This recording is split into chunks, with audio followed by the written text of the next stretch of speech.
La salle à manger plongea dans le silence, seul le cliquetis des couverts sur les assiettes de porcelaine résonnait encore, tandis que les paroles de ma sœur Camille flottaient dans l'air comme un gaz toxique. Mon fils de 10 ans, Lucas, s'arrêta de manger en plein milieu d'une bouchée, sa fourchette suspendue dans le vide. « Qu'est-ce que tu viens de dire ?» ai-je demandé d'une voix que je m'efforçais de garder stable. Camille s'adossa à sa chaise, faisant tournoyer son verre de Bordeaux avec ce petit sourire narquois que je ne connaissais que trop bien. Je dis simplement que la monoparentalité a ses limites, Lucas semble avoir un peu de retard, tu ne trouves pas? Peut-être que s'il avait une figure paternelle à ses côtés, il s'en sortirait mieux. Il a une mère qu'il aime, les joues coupées net en posant une main protectrice sur l'épaule de Lucas qui fixait désormais son assiette, les oreilles rouges de honte. Bien sûr, intervint Julien, le mari de Camille, sans même lever les yeux de son entrecôte. Mais les statistiques sont formelles, les enfants issus de foyers biparentaux réussissent mieux, que ce soit sur le plan scolaire ou social. Julien a raison, l'interrompit ma mère en s'essuyant les lèvres avec sa serviette en lin, nous nous inquiétons simplement pour le développement de Lucas, il semble si renfermé par rapport aux enfants de Camille. J'ai jeté un regard à mon neveu et ma nièce, tous deux plus jeunes que Lucas, qui jouaient sur leur tablette en plein repas, une chose que je n'aurais jamais autorisée, mais apparemment, ils étaient le modèle d'excellence de l'éducation. Lucas va très bien, ai-je déclaré fermement, il est sur le tableau d'honneur, il joue du piano et il fait du bénévolat à la SPA tous les week-ends. C'est merveilleux, ma chérie, soupira mon père du ton condescendant qu'il utilisait avec moi depuis toujours, mais Camille marque un point, ce petit a besoin de stabilité, il a besoin d'un cadre, peut-être que si tu y avais réfléchi avant. Avant quoi, papa? Ma voix était toujours calme, mais une sensation de froid glacial envahissait ma poitrine. Avant que mon mari ne meure dans un accident de voiture il y a 4 ans. La table resta silencieuse pendant exactement 3 secondes. Nous ne parlons pas de ça, rétorqua Camille d'un ton d'une sympathie théâtrale qui me donnait la chair de poule, nous parlons du présent, de ce qui est le mieux pour Lucas, et honnêtement, vivre dans ce petit appartement, faire toutes ces heures supplémentaires à la banque pour joindre les deux bouts. Je ne cherche pas à joindre les deux bouts. Ah bon? Camille haussa un sourcil, maman a pourtant mentionné que tu n'avais pas les moyens d'emmener Lucas en vacances, nous sommes partis 3 semaines sur la Côte d'Azur, les enfants ont adoré leur séjour à l'hôtel de luxe. Lucas repoussa son assiette, le bruit strident du grincement sur la table déchira le silence. Je n'ai plus faim. Tu vois, Camille le désigna du doigt comme s'il était une pièce à conviction dans un procès, c'est exactement ce dont je parle, cette attitude, cette hypersensibilité, les enfants ont besoin de cohérence, ils ont besoin d'exemples de réussite, ils ont besoin d'eux. J'ai ouvert mon sac à main et j'ai sorti la chemise cartonnée que je transportais depuis 3 jours, depuis que la banque m'avait informé de la procédure de saisie imminente, j'avais hésité à la porter ce soir et j'avais failli la laisser dans la voiture. Ils ont besoin de quoi exactement? Ai-je demandé en posant le dossier sur la table. Camille y jeta à peine un regard. Ils ont besoin de voir à quoi ressemble un foyer stable, 2 parents, une belle maison, une sécurité financière.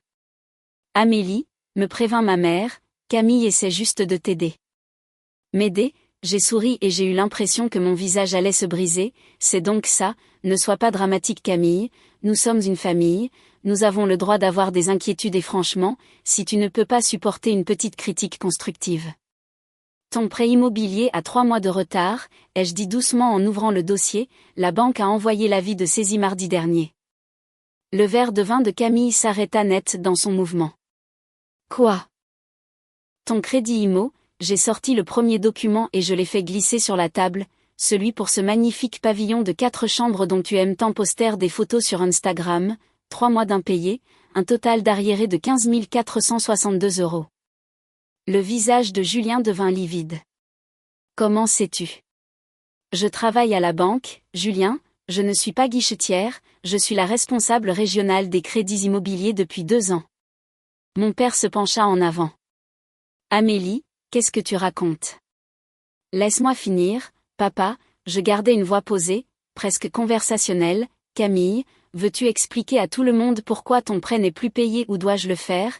Les mains de Camille tremblaient désormais, son verre oublié sur la nappe. C'est de l'ordre du privé, tu n'as pas le droit de. Julien a perdu son emploi il y a 6 mois, et je continuais en sortant d'autres documents, il ne l'a dit à personne, Camille ne travaille pas parce que, comme elle adore me le rappeler, elle a choisi la famille plutôt que la carrière, leurs économies ont été épuisées en août et ils vivent sur leur carte de crédit depuis. Ma mère eut un hoquet de surprise. Camille, est-ce que c'est vrai? C'est temporaire, bafouilla Camille d'une voix ténue, Julien a des entretiens de prévus, nous sommes juste dans une phase de transition. Vous êtes sur le point de perdre votre maison, j'ai étalé le calendrier de la saisie, vous avez 45 jours avant que la banque ne prenne possession des lieux, probablement moins en réalité puisque vous n'avez répondu à aucune mise en demeure. C'est cruel, dit mon père, le visage cramoisi, exposer ainsi les affaires privées de ta sœur. Est-ce plus cruel que de se moquer de mon mari défunt, ai-je demandé doucement, plus cruel que de traiter mon fils de cas social devant toute la famille, plus cruel que ces 4 dernières années de piques subtiles sur mon éducation, mon travail, ma vie, le silence était désormais absolu. J'ai subi ces dîners du dimanche en écoutant Camille parler de sa vie parfaite, de sa maison parfaite, de son mariage parfait, j'ai regardé Lucas intérioriser chaque remarque sur les parents solos, chaque insinuation qu'il valait moins que les autres parce que son père est mort, j'ai souri malgré tout. Amélie, commença ma mère. Je n'ai pas fini, j'ai sorti un autre jeu de documents, savez-vous qui a payé une partie de votre crédit, Camille, ces 3 derniers mois? Les yeux de Camille s'agrandirent. Non. 1200 € par mois, ai-je dit, transféré de mon compte vers le vôtre, tu ne l'as probablement même pas remarqué parce que cela va directement à la société de crédit, pourquoi aurais-tu fait ça, bégaya Julien. Parce que vous êtes ma famille, ai-je répondu simplement, parce que malgré tout, je ne voulais pas voir mon neveu et ma nièce perdre leur toit, parce que je pensais que peut-être, un jour, tu arrêterais de me traiter comme une ratée et que tu verrais que je m'en sortais très bien. Lucas me regardait maintenant, son expression mélangeant la confusion et quelque chose qui ressemblait à de la fierté. Mais voici le problème avec les virements bancaires, j'ai sorti le dernier document, ils peuvent être interrompus, j'ai appelé vendredi, le dernier paiement que j'ai effectué est en train d'être annulé, l'argent sera de retour sur mon compte demain matin. Tu ne peux pas faire ça, chuchota Camille. C'est déjà fait, j'ai rassemblé les papiers dans la chemise, ce qui porte vos arriérés à plus de 16 000 €, payables immédiatement sous peine de poursuite de la saisie. Mon père frappa du poing sur la table. C'est de la vengeance pure et simple, c'est.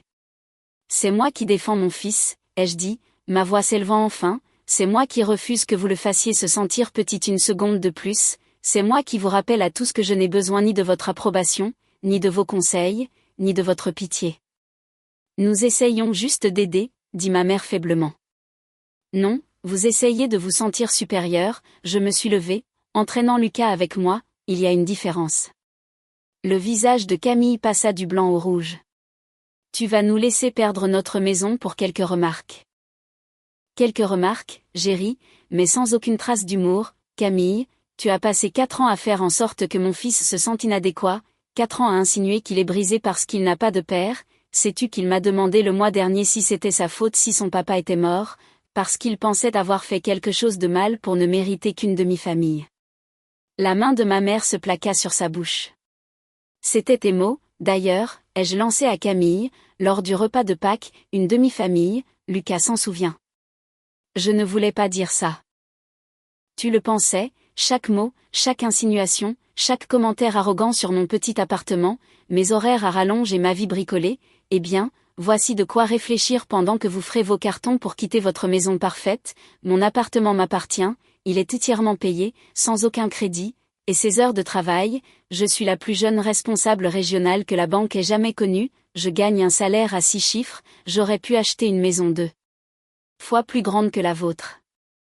Alors pourquoi, commença Julien. Parce que je voulais que Lucas grandisse avec de l'humilité, ai-je dit, je voulais qu'il comprenne la valeur du travail, qu'il mérite ce qu'il a, qu'il ne mesure pas sa valeur à la taille de sa maison ou au prix de ses vêtements, je voulais qu'il soit gentil, empathique et reconnaissant, mais j'en ai fini de vous laisser confondre l'humilité avec la faiblesse. J'ai regardé mon père.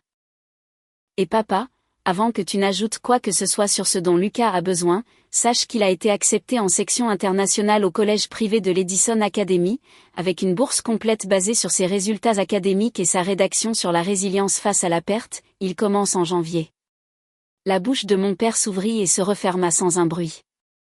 Ce garçon renfermé qui vous inquiète tant, il a écrit un texte qui a fait pleurer 3 conseillers d'admission, il y parle de son père, de son deuil, de la force qu'il trouve dans l'adversité, d'avoir une mère qui travaille dur, qu'il aime et qui lui apprend que la famille n'est pas une question de perfection, mais de présence. Lucas serra ma main. Vous voulez savoir ce dont Lucas a vraiment besoin, ai-je demandé à la table silencieuse, il a besoin de gens qui voient sa valeur, qui célèbrent ses forces au lieu de souligner ses manques, qui comprennent qu'être élevé par un parent présent vaut mieux que d'être élevé par 2 parents trop occupés à sauver les apparences pour s'occuper réellement de leurs enfants.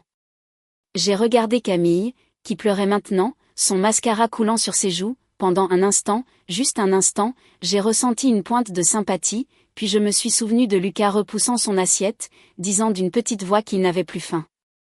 Vous avez 45 jours, ai-je dit, peut-être que Julien trouvera un emploi d'ici là, peut-être que vous pourrez vendre quelques biens, peut-être que vous pourrez emprunter à vos amis parfaits avec leur vie parfaite, mais vous n'emprunterez plus rien à moi, plus jamais.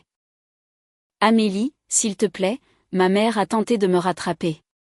Tu ne peux pas tout envoyer balader, dit mon père doucement, mais il me regardait avec une expression que je ne lui avais jamais vue, c'était peut-être du respect. J'ai encaissé pendant 4 ans, papa, ai-je répondu, j'ai laissé passer chaque insulte, chaque jugement, j'ai laissé Lucas absorber votre déception à mon égard, votre pitié, votre condescendance, mais ce soir, quand ma sœur a regardé mon fils en le traitant de retardé, j'ai réalisé que je n'avais pas lâché les bonnes choses, j'aurais dû garder ma colère, j'aurais dû protéger mon fils de votre perfectionnisme toxique, j'aurais dû arrêter de venir à ses dîners dès la première fois où Camille a fait en sorte que Lucas se sente inférieur, alors oui papa, je laisse tout tomber, je laisse tomber l'opinion de cette famille, le besoin de votre approbation et la culpabilité de ne pas être celle que vous vouliez que je sois. J'ai sorti mon téléphone, ouvert mon application bancaire et je l'ai tourné vers Camille.